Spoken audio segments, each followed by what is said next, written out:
Bonjour Laetitia Velli, vous êtes médecin au service des urgences de la Pitié-Salpêtrière à Paris. Alors on le sait, les services des urgences partout en France sont saturés au point...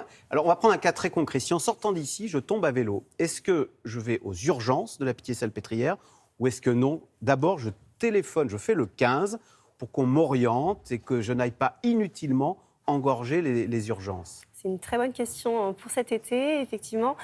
Aux urgences de la Pitié-Salpêtrière, vous pouvez venir directement, mais il y a certaines urgences en France qui actuellement sont complètement régulées pour cause de surcharge, effectivement. Alors, il y a ce chiffre que donne le gouvernement et qui est partagé, 20 à 40% des patients qui se présentent aux urgences viennent pour des situations qui ne relèvent pas de l'urgence. Vous le constatez, Tout ça? à fait. Une fois sur trois, en fait, les gens n'ont rien à faire là, quoi. Tout à fait. Nous, on estime à 30% des passages inutiles aux urgences qui pourraient être régulés par de la médecine de ville. Mais malheureusement, dû à plusieurs facteurs, les patients se présentent directement aux urgences.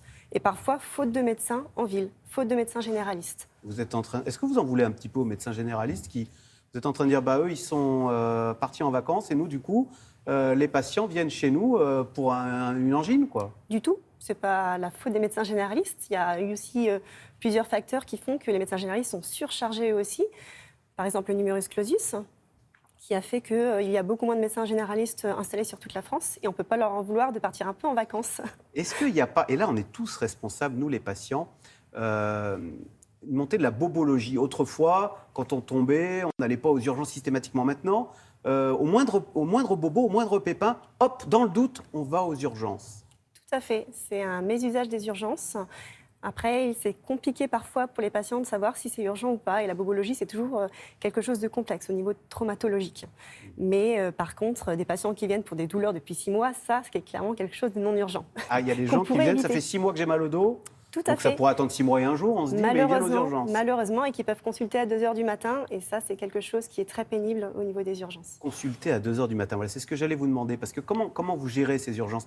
Aux urgences, on est traité par ordre d'urgence. Donc, il y a des gens qui attendent toute la soirée, qui sont pris en charge à 3h du matin et qui doivent être très énervés parce que ça fait 8 heures qu'ils attendent. Alors, ça va dépendre des urgences. Ces patients-là, malheureusement ou heureusement pour eux, n'attendent pas forcément 8 heures puisqu'on s'adapte, nous, au flux. Et malheureusement, comme ces proportions de patients qui consultent pour de la bobologie, comme vous le dites, augmentent, on a mis en place dans tous les services d'urgence des circuits courts pour ces patients qui consultent pour de la bobologie et un médecin est dédié à voir ces patients-là au lieu de s'occuper des vraies urgences. Donc ces patients-là ne vont pas forcément attendre 8 heures, mais ils peuvent s'inscrire aux urgences à 2h du matin pour ce même motif, pour voir un médecin rapidement et tout de suite.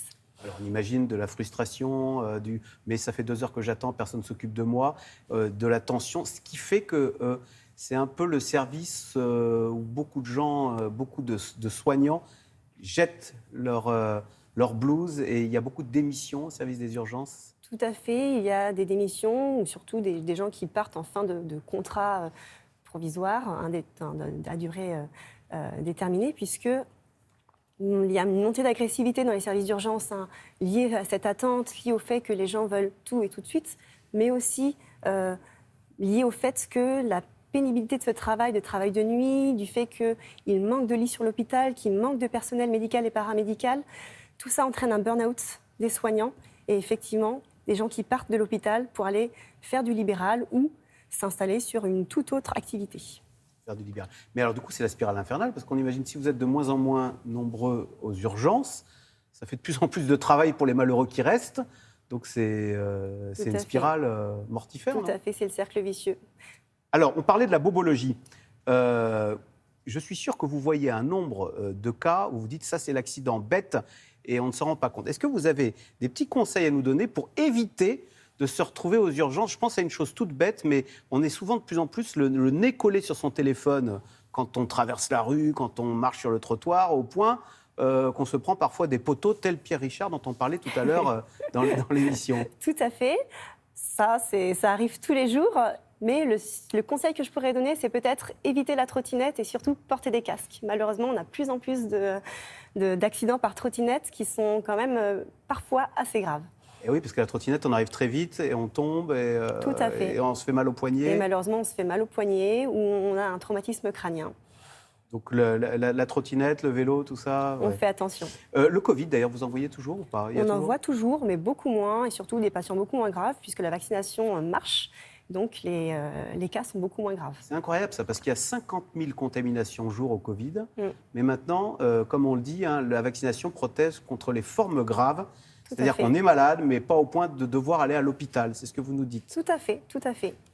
Et ça, c'est un soulagement, j'imagine. C'est un Vous soulagement. craignez d'ailleurs l'automne, on nous annonce une 8e vague, peut-être avec un nouveau Alors, variant. nous, on ne parle plus vraiment de vagues aux urgences. On a des patients qui reviennent avec un peu plus de Covid selon la saisonnalité, mais pas vraiment de vagues. Les gens vont mieux, ont besoin de beaucoup moins d'oxygène, ne vont pas forcément en réanimation. La vaccination marche, je le confirme. D'ailleurs, si je vous dis le mot Covid ou confinement, rétrospectivement, cette période, c'était un cauchemar pour vous ou au contraire, c'était finalement un moment de grande solidarité à l'hôpital. Il y avait beaucoup moins de bureaucratie, disent les soignants. On nous laissait les commandes. On se sentait très utile, applaudi par les Français. Avec le recul, quel regard portez-vous aujourd'hui sur Je peux vous donner cette mon période? ressenti là-dessus, tout à fait, c'est une très bonne question. Ça a été peut-être quand même très difficile les premiers jours, les premières semaines sur cette pathologie qu'on ne connaissait pas, et avec beaucoup de patients qui n'avaient pas de place. Mais au fur et à mesure de l'évolution de cette vague, c'est vrai que pour nous, ça a été une période rêvée, entre guillemets, puisqu'il y a une grande solidarité, comme vous le dites, entre nous tous, beaucoup moins d'administratif pour nous, et surtout, tout a été organisé pour que cela fonctionne. Et ça a été simple pour nous. On a fait notre métier, et on n'a fait que notre métier. On ne s'est pas occupé d'autre chose. Et ça a été clairement très bien vécu pour nous. Ça veut dire quoi, administratif? Il y a ce chiffre fou, je crois que c'est 1/3 du temps des soignants est passé à remplir de la paperasse. Mais qu'est-ce qu'on peut vous demander à remplir comme paperasse une fois que vous avez soigné quelqu'un? Alors ça, cette paperasse, elle est quand même inévitable. On l'a quand même remplie en période Covid, mais il faut remplir effectivement les dossiers. Il faut donner des préciser codages. à la hiérarchie Voilà, quel il type faut d'opération remplir pour qu'on puisse facturer Tout à fait. Il y a la la- facturation, la tarification qu'il faut remplir. Et il paraît que d'ailleurs que certains actes sont très bien rémunérés, donc on vous incite à les faire, et donc il y aurait un tiers d'actes inutiles. Alors- Mais vous ne le faites pas, vous allez me dire. Hein. Alors, à l'hôpital public, On s'amuse pas à ça. On ne s'amuse pas à ça, puisqu'on n'est pas du tout... Les médecins, on vous a applaudi, vous nous avez sauvés. On a longtemps dit que, alors on le dit moins, mais on a longtemps dit que quand même la France, c'était le classement de l'OMS, c'était le meilleur système de soins au monde.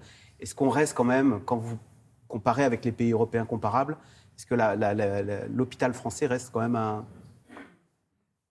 respectable selon les standards européens? Je pense qu'on reste un très bon système de soins, mais c'est vrai qu'il faut faire attention parce que malheureusement, ce système de soins risque de s'écrouler dans les prochaines années si quelque chose n'est pas fait pour aider.